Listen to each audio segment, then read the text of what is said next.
As we all know, the Philadelphia Eagles are on their way to Super Bowl 59 to face Patrick Mahomes and the Kansas City Chiefs. This would be a Super Bowl 57 rematch in an attempt to save the NFL from a Chiefs three-peat. But how did this Philadelphia Eagles team get here? The Philadelphia Eagles 2023 season came to an end early in the wildcard round versus the Tampa Bay Buccaneers, where they lost 9-32 and had to get back to the drawing board. The first thing they did was hire Kellen Moore as their offensive coordinator and longtime defensive guru Vic Fangio to be their defensive coordinator. Early in this offseason, the Eagles lost two cornerstones that were a part of this franchise for years, and legends Jason Kelce and Fletcher Cox. To kick off free agency, the Eagles lost some starting pieces on both sides of the field. This included safety Kevin Byard, longtime edge rusher Hassan Reddick, and running back DeAndre Swift. They ended up extending their two offensive linemen, Landon Dickerson and Jordan Mailata, to big deals that shored up their top offensive line with Kelce being gone. They also gave longtime veteran defensive end Brandon Graham a one-year extension and Reed Black a chip one. They may have had one of the best free agency signings in NFL history, signing game-changing running back Saquon Barkley to a 3-year, $37 million deal after his contract drama with their division rival, the Giants. They also signed linebacker Zach Bond, an outside linebacker from the Saints that Fangio thought had an upside for only $3 million, which might have been the biggest steal in free agency.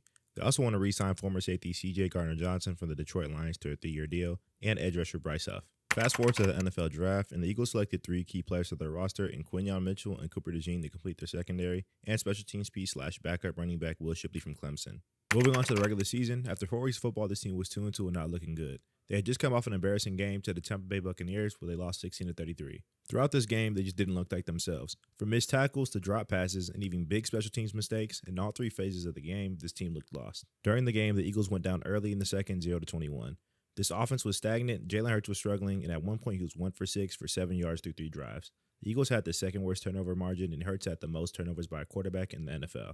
It didn't help that he was without his star receivers, A.J. Brown and Devontae Smith, and this Eagles team as a whole was battered and bruised. They were without key players like Darius Slay, Jalen Carter, and C.J. Gardner-Johnson, who was carted off of the field, and things were looking bleak. At this point, it was the perfect time for a bye week in order to recalibrate and get this team back together. After their bye week, the Eagles went on to dominate for the next 2.5 months of the season with a 10-game winning streak. They beat teams like the Rams, Ravens, and smoked their division rival, the Dallas Cowboys. Saquon Barkley was unbelievable in MVP talks, and their defense had turned over a new leaf. They were first in yards per game, 8th in rush yards per game, and top 3 in pass defense and points allowed. Newly signed Zach Bond had taken over as the leader of this unit and was having a great season. Jalen Carter started to notch himself as one of the most dominant defensive players in the NFL, and rookies Quinyon Mitchell and Cooper DeJean were leaving their mark as candidates for Defensive Rookies of the Year. Approaching Week 18, the Eagles were 13-3 and sitting atop the NFC. Nick Sirianni started to face backlash with sitting starters including Saquon Barkley, who needed just 101 yards versus his former team to take Eric Dickerson's rushing record. Other teams who didn't rest all their starters felt the repercussions, such as the Baltimore Ravens with star receiver Zay Flowers, who would go on to miss the rest of the postseason. The Eagles ended up finishing strong at 14-3, securing the number 2 seed in the playoffs. To start off the Eagles' playoff run, they were matched up versus the Green Bay Packers in the wild card. This Green Bay team had a great November and December and were hot going into Philadelphia. The Eagles set the tone for the opening kickoff with a forced fumble on their return by Oren Burks, which would set the Eagles up on a short field where they were to capitalize. The Eagles' defense would dominate for the entirety of this game, forcing 3 interceptions from Jordan Love. On offense, Saquon had 119 rushing yards to carry the load, with the Eagles winning 22-10 to advance to the divisional round, where they would face the Los Angeles Rams. The Rams had just come off of a big win versus an explosive Minnesota Vikings team, where they would tie the NFL playoff sack record and send Minnesota home. Back in Philadelphia in a big snow game, the Eagles were in for a dogfight. The game would go back and forth for the majority of it, with both defenses playing well, with the Eagles up 16-13 late in the third quarter. Backed up on their own 8, Jalen Hurts would get sacked by Neville Gallimore for a safety, making the game 16-15 in their favor going into the fourth quarter, with the Rams having the ball. After a couple of field goals and a big strip sack by Nolan Smith, the Eagles had the ball up 7 with just under 5 minutes to go. A big Saquon Barkley touchdown run would help the Eagles go up 28-15 with 4 minutes and some change left on the clock. Matthew Stafford and the Rams would follow this up with a 70-yard touchdown drive within 2 minutes, closing the lead 22-28.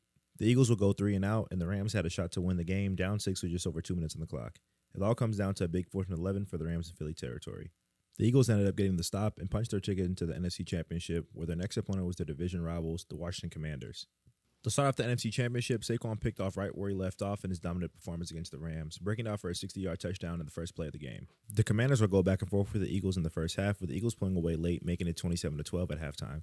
In the second half, the Eagles would dominate the game in the air and on the ground and ended up blowing out the Commanders in a 55-23 win, taking us to the present day. Going to the Super Bowl, the Eagles have the overall better roster than the Chiefs, but they won't be enough to beat Mahomes. If the Eagles want to win this game, it's going to come down to 3 main things. If they want any shot of winning this game, the offense is going to have to stick to the same formula it has throughout the playoffs. Feed Saquon. He should be getting the ball early and often, whether it's in the run or the pass game. You can't let this Chiefs defense get too comfortable blitzing, and in order to beat Mahomes in a close game, you need to win the time of possession. Next, this defense needs to hold its end of the bargain. They've had a stellar year, but Andy Reid is a different kind of beast and always has success in the Super Bowl. They'll need to limit big plays in the pass game, create pressure, and force a turnover to give their offense back the ball to win this game. They're also going to have to stop Mahomes on his money drive late in the fourth whenever that comes. Last but not least is Jalen Hurts. He's the X factor in this game, and his performance will determine if the Eagles win or lose. The Rams and Commanders both did a great job of sending pressure on Hurts, and he struggled against it. Versus Spagnuolo, who's known for his exotic pressure looks, Hurts is going to have to make 2 to 3 big-time throws when they need it the most. If the Eagles can do all of this, they'll give themselves a shot to be the heroes of the NFL and potentially stop the Kansas City Chiefs three-peat.